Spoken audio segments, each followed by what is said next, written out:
Beach, California.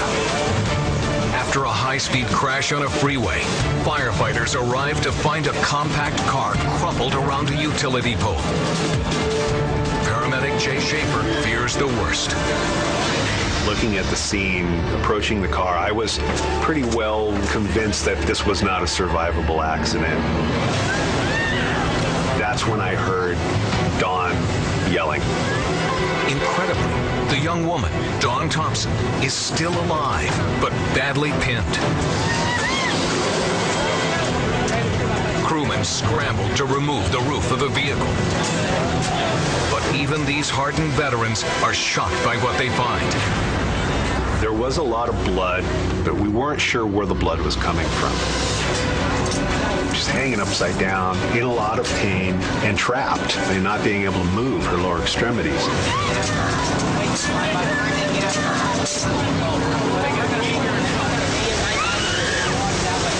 Jay tries to keep the young woman calm, but fears she could be bleeding to death. The largest artery in your body runs through your thigh, femoral artery. If that is severed, you will bleed out quickly. But before they can pry her out, they must first secure the unstable light pole. Working on the fly, firemen devise an inventive plan. So we actually hooked up one of our ladder trucks to make sure that the pole was stable. Then we went ahead and actually removed the car from the pole, very gingerly put the car back up on its tires. Fire crews furiously cut away the twisted metal with the jaws of life.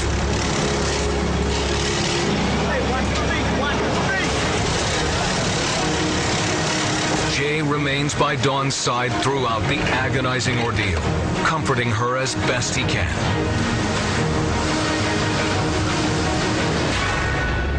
She had a death grip on me a number of times. I did convince her that, I'm here and I'm not going anywhere.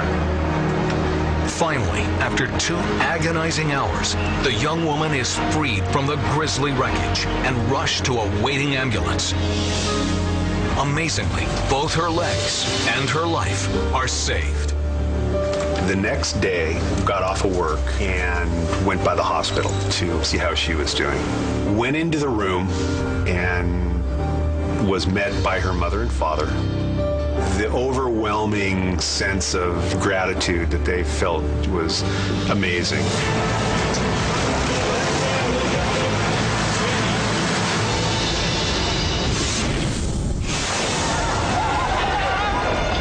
Bangkok, Thailand.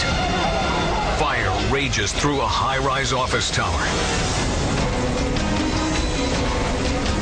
It's out of control. More than 40 people are trapped on the roof. And there's no way down. The blaze began when an air conditioner exploded. It chewed quickly through the lower levels, cutting off people working on the upper floors. Blown-out windows send glass crashing down. But of greater concern is the fire racing toward the roof.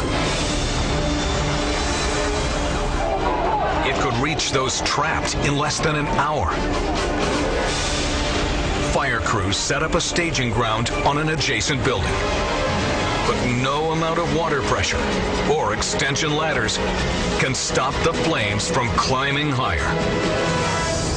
There's only one way out, and that's up. Rescuers swoop in by helicopter. 36 stories above the ground. Swaying in the winds, the airlift begins.